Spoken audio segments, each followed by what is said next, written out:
I'm Simon Calder. Today I'm very excited to be joined by Patrick Nathan to discuss the novel Some Hell. As Garrett Connolly has highlighted, it is a shape-shifting novel that dares to address the burden of becoming. Is that something that you're consciously doing, addressing the burden of becoming? No, that was one of those things where Garrett described something that I didn't really know I was doing. The shape-shifting part, though, that I'd say that was pretty conscious. That quotation was particularly interesting because the shape of the body shifting during the process of becoming is something that the novel does highlight. 12, 13, 14. Yeah. There's definitely that. And, there's the reference early on to the process of growing up as molting. Yeah, no, that's true. Oh, these things that you find out about your own writing, after you've written. It wasn't like he was stupid. Colin knew about puberty, but when he looked at someone like Paul who had warped and bent into a bad drawing of the Paul he'd known for years, he couldn't help but think it was impossible for a boy to just grow into a new face, a new body and skin, and for months he thought of reptiles. In the world he imagined, boys stepped out of their old skin and that was the end. Never for a second did he believe it was real, but that didn't stop him from looking under Paul's bed for moltings, for an empty shell of his brother as he'd known him. So the process of becoming, which we would expect to have in a novel, Right. in this one is tied up with physicality and the body. The first chapter of part one ends with Colin discovering, to his relief, that his body knew what it was doing. Everything was in working order. His relief, yes. And at the end, the brain, Colin's brain, is aware of what it ought to be doing in the final pages. Take cover, his brain warned. Yeah, the definitely the difference between, I guess, what he expects of his body and what his, body does. With teenage boys in particular, this very disjointed relationship one has with the body, where on one hand you are coming into a new and much closer relationship with your body, but on the other, you feel completely alienated from what it wants to do. Each of the characters, not just the teenage boy, but his mother, Diane, are exploring their identity. So there's a significant moment where Diane is presented in a particular light by her therapist. This complicates some of her interpersonal relationships as she kind of takes on this new perception of herself. Colin and Diane are almost equally the protagonist, would you say? Diane is definitely... For sure. Yeah. No, I definitely knew going into it that Colin could not be the only protagonist. Initially there were three. Who was the third? The grandfather. Mm. And I very quickly realized he's boring, so I removed him as a focal character. Diane is there to add a counterweight, in a way, to Colin, and also to show that there's no such thing as a fixed identity in adulthood either. Absolutely. Colin is going through this process of discovering who he is, and Diane is essentially doing the same thing after a prolonged stasis. And one of the factors that's affecting both of their senses of identity is reading the notebooks of the deceased husband, father. The father kills himself in the opening pages. Important to know. And then he leaves behind these notebooks, and they're both going through them, reading through these lists of facts, anecdotes, historical pieces of information, and they are both haunted by them in their own way. They never explicitly discuss the fact that they're both reading these notebooks. No, the closest they come is Diane starts talking about something from the notebooks unwittingly, or using a phrase. Yeah, she doesn't recognize. Yeah, she doesn't remember where she had read it until it's too late, and she stops herself, and Colin immediately knows it.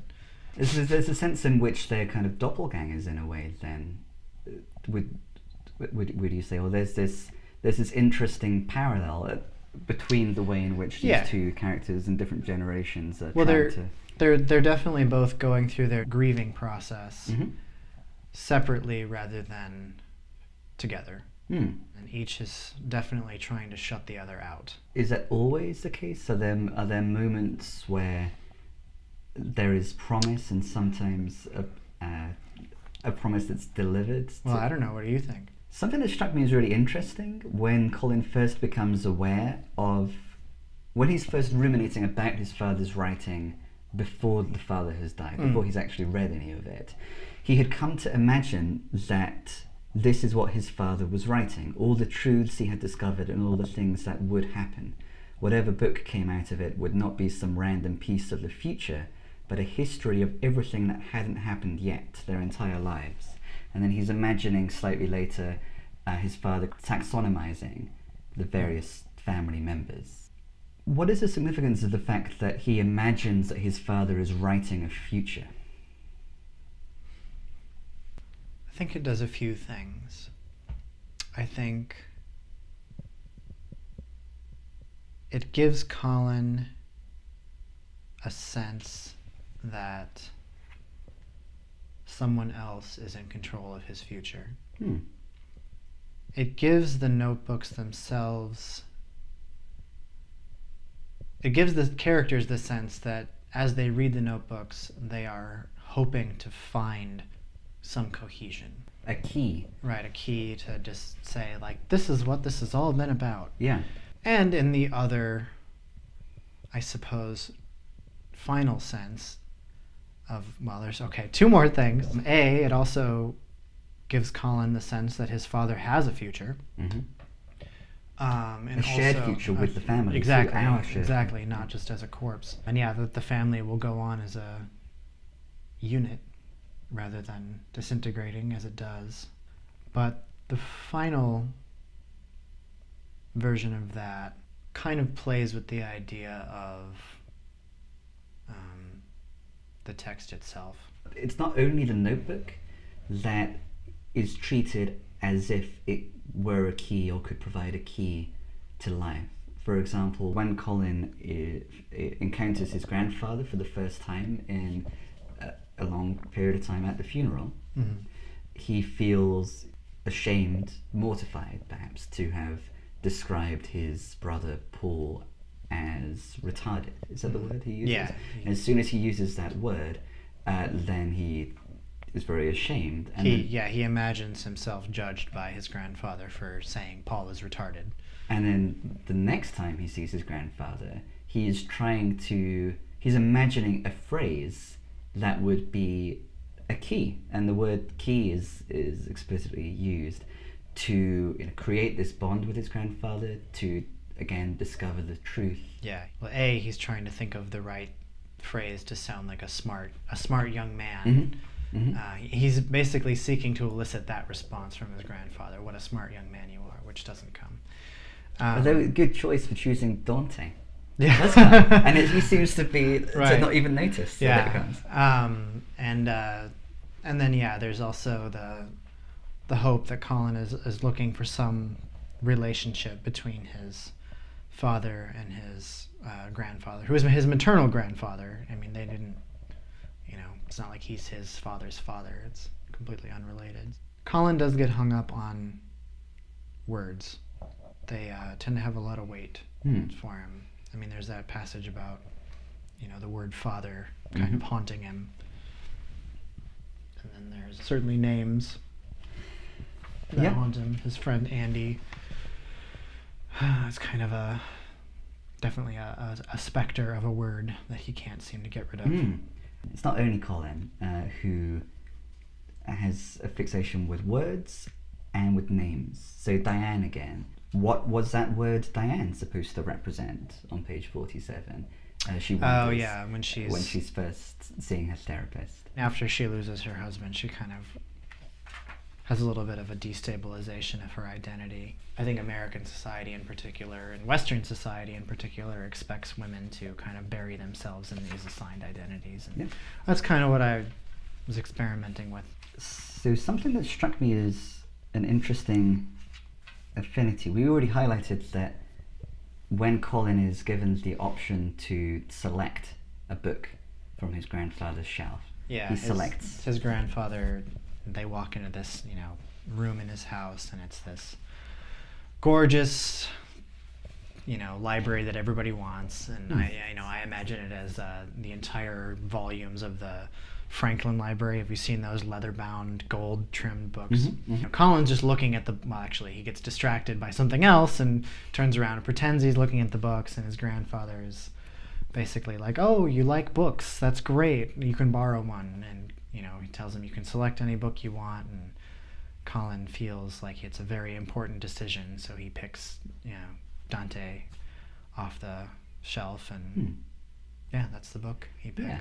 Which, of course, is a relevant book. You know, the novel is called Some Hell, and the father has written about hell within the notebooks. As the author, I can make these coincidences. Yes. Yes, it definitely works out. And there is a passage from Dante in the notebooks, which Colin recognizes. And the passage is, "Man can do violence to himself and his own blessings, and for this, he, in the second round, must I deplore with unavailing penitence his crime. Whoever deprives himself of life and light, in reckless lavishment his talent wastes, and sorrows there where he should dwell in joy." And that final line, "and sorrows there where he should dwell in joy," strikes me as significant for the novel as a whole. Only a few pages later, maybe 10 pages later, back in the therapist's office, Diane is informed you have to allow yourself joy, not to treat it as a key. But what is the significance of that line, where he should dwell in joy? That one should be dwelling in joy. It definitely, you know, struck me as a passage that kind of represents this idea that Diane especially feels that she has to perform this role of grief, which is far more outsized than I think what she actually feels as grief. You know, part of her whole trajectory as a character is basically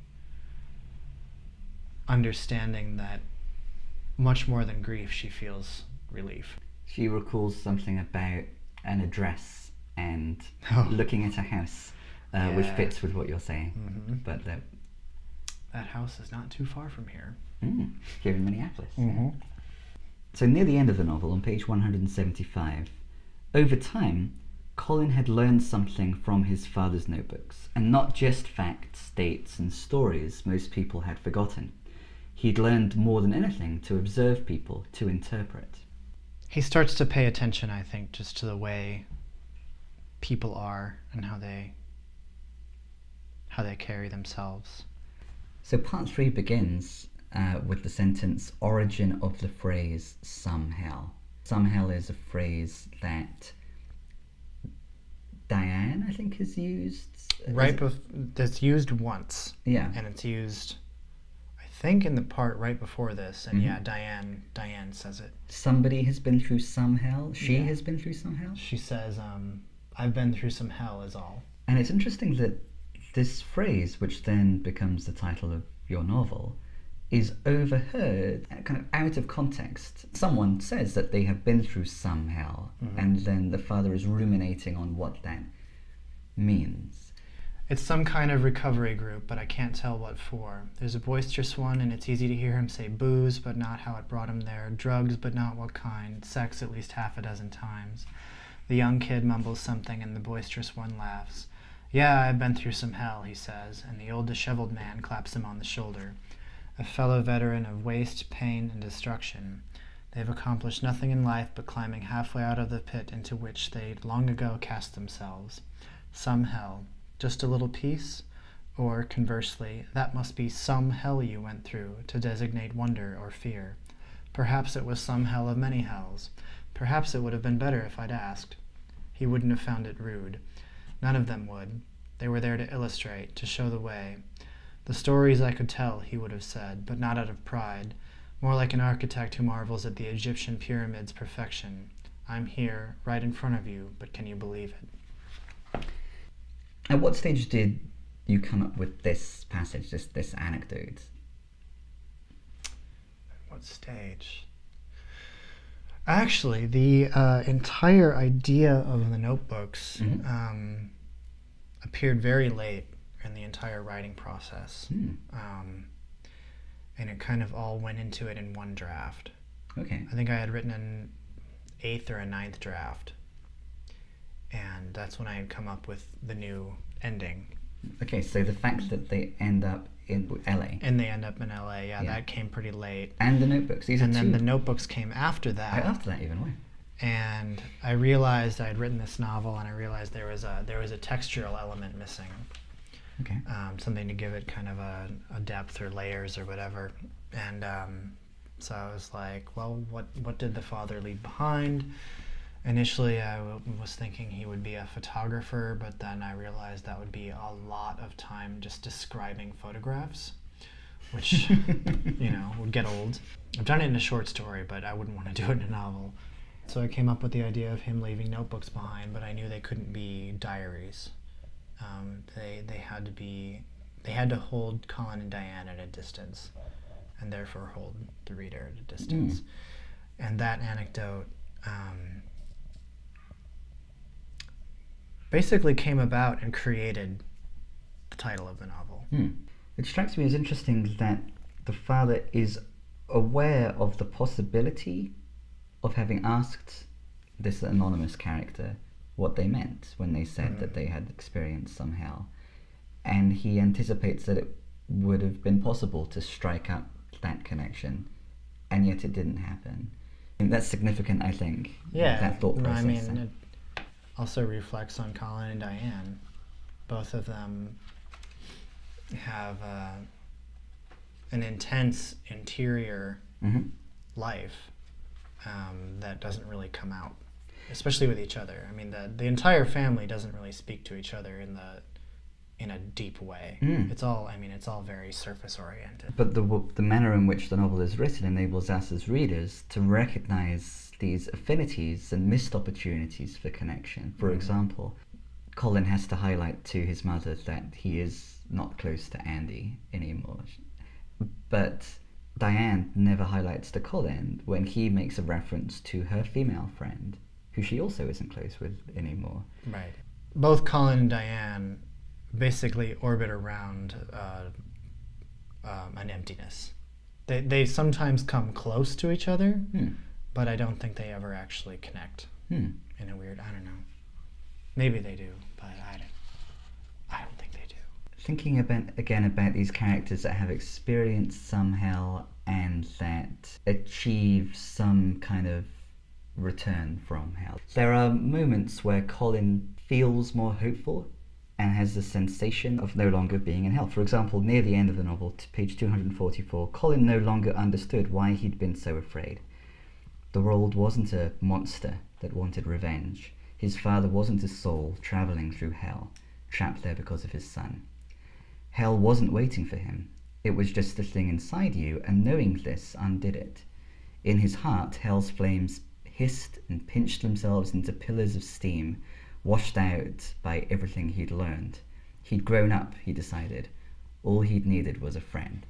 So you're smiling at Colin's confidence that he has made some progress and he's discovered, perhaps like Diane feels she has at certain moments in therapy too. Yeah. That a solution has been found. He just but both Colin and Diane are always looking for that moment when they can say, now it's better. They're both always, seeking that epiphany where now I understand, now things can be different, and now I'm no longer afraid. And I think people do that all the time.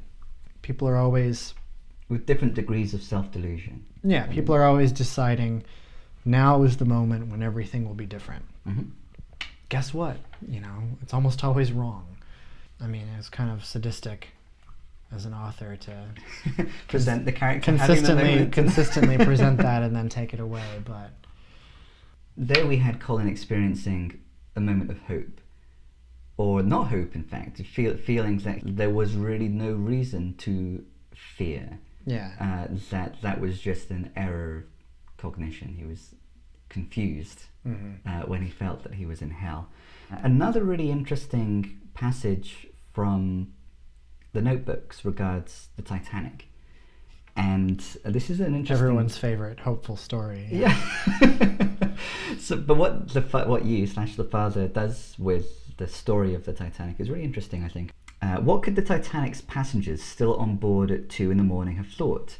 By then her bow was submerged and her keel out of the water. It wasn't possible anymore to deny the ship's future. If you eliminate the variable of hope, is death like a calm, glassy pool of water, as warm and soothing as a bath? Speaking of hope and the future, hope is definitely the fuel that puts everybody on track to the future in a way. It's what people look forward to. It's the reason you get up in the morning. It's why we keep doing the really difficult things that we do. Yeah, I mean, what happens when it's not there anymore? You could say that that's largely what happened to Alan, the father. That hope disappeared. And then in turn, by page 259, a sad hope of understanding Alan through reading the notebooks disappears. So all these months she'd spent looking through Alan's notebooks for some trace of the real Alan, and there was none. It was a sad hope to have clung to for so long. So that hope disappears too. Yeah, no, I mean, she's still looking to find out who he was, and I think, yeah, right around that point, she's giving up on that. And in a weird way, letting go, maybe, I don't know. Within sentences, she comes to the conclusion that there was nothing she could know about anyone. Man. That's a rather kind of bleak conclusion, obviously, to come to. Touch. Is there the same sense that this is just a temporary generalization that the character is drawing regarding life that is as unwarranted as the generalization, oh, there's nothing to fear? Or is this the truth, do you think? It all depends on how much you trust yourself. Hmm. You know what I mean? It's not like you can prove or disprove your own emotional conclusions based on some scientific method. You either believe them or you don't. And at the moment that Diane thinks that, she believes it. The novel ends in LA, and this was a late edition. I was about probably 2/3 of the drafts through. I decided it had to end in LA. If I understand correctly, in the earlier drafts, there was a plan to travel somewhere with the That money they abandoned. That they yes. abandoned, yeah. Yeah, it was the early version of the novel when they don't go to LA. They stay in the Twin Cities area. It was stagnant. They didn't have enough stimuli, I suppose. I was bored as the writer, so I knew that that wasn't going to work anymore. Yeah. So I'm like, well, what if they do go on this trip? And what if it's a different trip than what they anticipate? I just wrote a piece for Large Hearted Boy when I did the playlist for the novel. And the first song for part 3 of my playlist is David Bowie's Station to Station. The most important part of that song, I think, is the twice it changes signatures. It's kind of plotting and plotting and plotting, and then suddenly the song erupts from itself. And I really feel like part 3, when they go on this trip, is right at the point in the novel where the novel does definitely like shapeshifts in a major way. And then it does it again 1 chapter later. One thing I like that I pulled off is that you can expect 2 things. Either they can be right in LA and the novel takes place there, or the rest of the novel could be their journey to LA and they arrive and they learn something about themselves having been on this trip. Yeah. I did both. You know, I was like, I'm going to do a major chapter on that's a road trip, which was one of my favorite chapters to write. And then, then they end up in LA, and the rest of the book, I don't know, what is it, like 60 pages or something takes place there, 80 pages, I don't know. Yeah.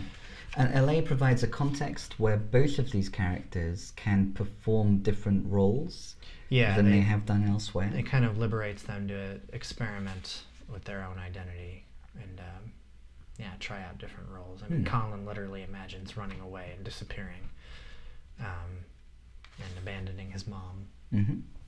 With LA in particular being the new scene at the end, where these characters can play different roles and reinterpret themselves. Definitely magnifies their instinct to see themselves cinematically and to behave that way as well. But then ends up, because of those features, being a context where Diane is able to recognize that propensity in herself to some extent. On page 272, she's being shown around various locations in LA that have featured in movies.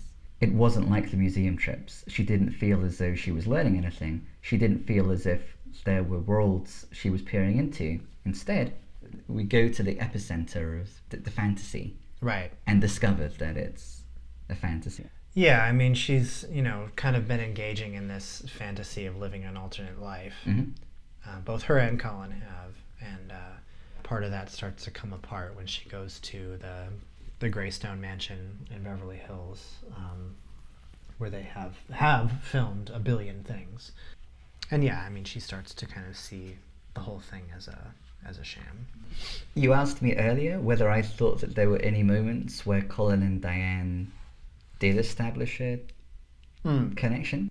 A moment that comes close to that, or that is where Diane addresses Colin as her navigator. Yeah, because Okay. he's on the trip to LA, he was the one with the map. Yeah. And she was the one driving, obviously, because he's 14. And as they're talking about packing up and going home, she is basically saying, like, I need you with me. Yeah. And Colin has wanted other people to give him a sense of identity and tell him what to do. It's explicitly, there's a passage early on in the novel that states that, and we were reflecting on that earlier too. It's interesting here, something like that is happening, but what she wants him to be is the one telling me where to go. My navigator. So that's interesting, the kind of reciprocity there. As much as there are these kind of fake epiphanies and the characters get put back in their place because, it's hubristic, thinking that they've discovered the truth. Yeah. I think here it's something, an intimacy and a reciprocity of real value. Like this moment, something important between these two characters that have been through some hell. Together. Together or not, but parallels. Yes, exactly. They've been through their own parallel hell. But this is a moment where it seems like they acknowledge that it's parallel at least, and therefore they kind of are together. Yeah, I agree with that. Yeah, no, I definitely wanted them to have a tenderness at that moment. This is immediately after they've both been fully immersed in these fantasies of these new selves that they are in this new exciting LA context. I think that's also the part where they imagine their alternate versions dying or like disappearing. Yeah. I think it's actually right there. Oh, absolutely, yeah. The boy Colin wanted to be did flourish, but only briefly. And flourishing is an important term that comes from the Notebook, the father saying that the family members will flourish without him. Yeah. So his son does flourish, but only briefly. Confident as he was, self-reliant, sex-starved, independent, and able to win the heart of any man, he was a boy without a future. And that's, again, interesting. He was a... It's a well-written novel. I know. Gee. He was a boy who wouldn't last. Losing an imagined life was a small death, your own death, one of the many fragments you'd made of yourself, unable to go on. And then by the end of that paragraph, he knew his mother too was mourning her own failed version, the woman she wasn't supposed to be. Are you on board as the novelist? It seems like you are at this moment. Maybe this is what you don't want to answer this question again, but it seems like there's a correctness to the fact that they are mourning these failed versions that they are not supposed to be. Yeah, no, I think I'm on board with that. That whole idea came from an observation that I had made in my journal in 2009. And I was just flipping through it by chance and I saw that and I'm like, wow, that's pretty smart. From just your personal journal? Yeah, my personal journal where I had I had noticed this after I, came out and went through a fairly difficult time of it, and and there's a lot of circumstances around that which I won't get into, but it was awful, and it was not good for a lot of people.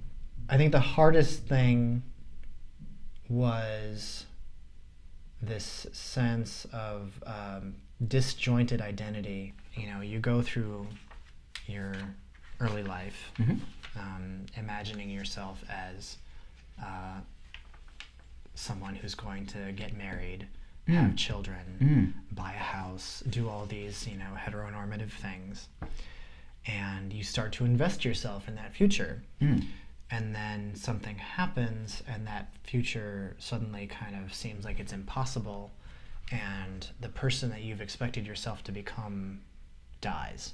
And it's kind of it's a really upsetting moment when you realize that this is not who I am, and this is not what my life is going to be. And at that time, I was kind of on the emotional tail end of processing that and being like much more okay with it. But it was, I realized, a source of a lot of pain for a very long time. And I saw that, and I was like, it's going in there. That goes in there. Yeah. Just a few pages after Colin has been ruminating, it seemed like a lifetime ago that he'd wanted something like a family, a carbon copy of his grandfather's house, but full of kids, a wife to take care of him. He's basically kind of naively decided he can only be straight, married, with a family, normal, or a runaway, like homeless, like kid sucking dick for money, or basically like, he doesn't see good Colin, like evil Colin, in his mind. Just he basically splits it into those two extremes, and he doesn't foresee like a different kind of future. Yeah. As a suburban kid in middle America, your imagination of what homosexuality is deviant, diseased, gross, even illegal. Still in suburban schools in the Midwest, it's still not something that queer kids have mental and emotional access to, really, in the same way that they should. Absolutely, yeah. We go from this false dichotomy, you can be good Colin and follow the pattern, the heteronormative pattern, or you can be evil Colin, which is a false dichotomy. And then in 4 pages, there is a true mourning of a self that, for both Colin and for Diane, there seems to be an acknowledgement that we can create these fantasies and these kind of roles for ourselves, but perhaps a test for whether there is some authenticity to it is whether other people are involved. So whether it's... Yeah, I mean, you can, and you know, I think to a certain extent it's healthy to have different fantasias of life, but also to realize that they are fantasies. I think once you start to put too much stock into those futures, then they start to become a little problematic for you emotionally. And it's important, if you really do want to strive towards something, you do need to involve the people in your life that are close to you. That is a hopeful, positive aspect of the novel, I think. Because the way in which it strikes Colin, he is terrified at how close he'd come just pages earlier to leaving this woman who cared for him at any cost. And it just takes her casting him in a role that he knows suits him as her navigator to realize, I got so caught up in this fantasy that I was failing to recognize this actual rich component of my life, my actual life. Another analogous moment is at the funeral, and this seems to be the nucleus for Colin's desire to then form a relationship with his grandfather. His grandfather was smart enough not to recoil when Colin is crying. And when Colin threw himself at him, wrapping his arms around his waist as tight as he could, he was still human enough to wait until it passed. So it strikes me in that sentence as interesting, the shift from smart enough to human enough. Is that a sentence that seems significant to you, or is that interaction between Colin and the grandfather significant? I mean, I think it's important, but I don't know. I don't read that much into the smart versus human enough, I guess. What do you read into it? to be smart is something that a lot of these characters are concerned about, or to not be foolish. Colin wants to seem smart in the eyes of his grandfather. He thinks of his grandfather as smart. But in this instance, responding to Colin's experiencing some hell, being still human enough to wait until it passes seems to be more important than being smart. Yeah, no, I would agree with that. Being human, acknowledging someone experiencing some hell and just allowing them to experience that hell. Yeah. Perhaps. Well, it's also, I suppose it's one of the few moments in the book where one's own composure kind of falls apart, and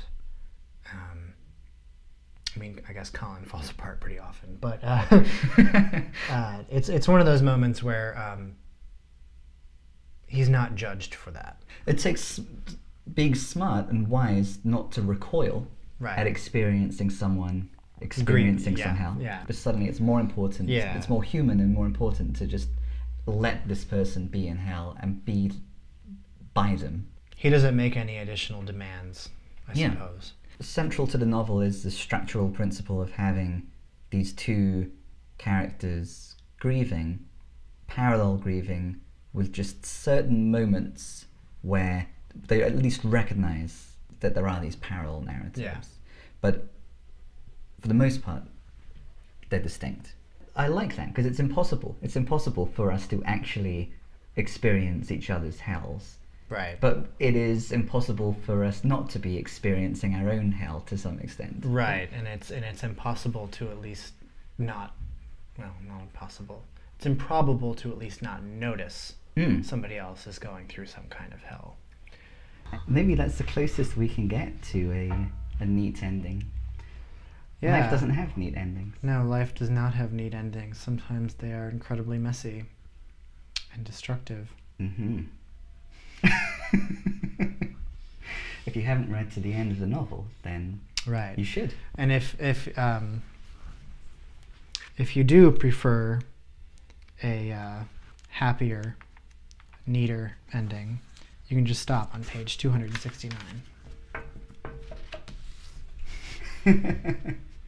That's a good ending too. Yes. But the actual ending is the real one's better. Is better. That was a good ending to the interview. Yes. Thank you very much for coming in. My pleasure. Do you have anything on the horizon that you want to share? No.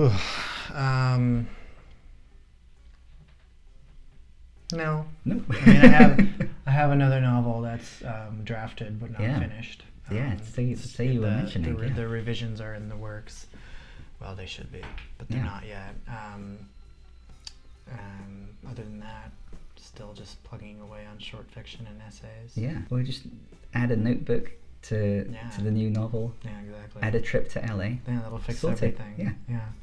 It worked last time. It opens actually in southern Patagonia.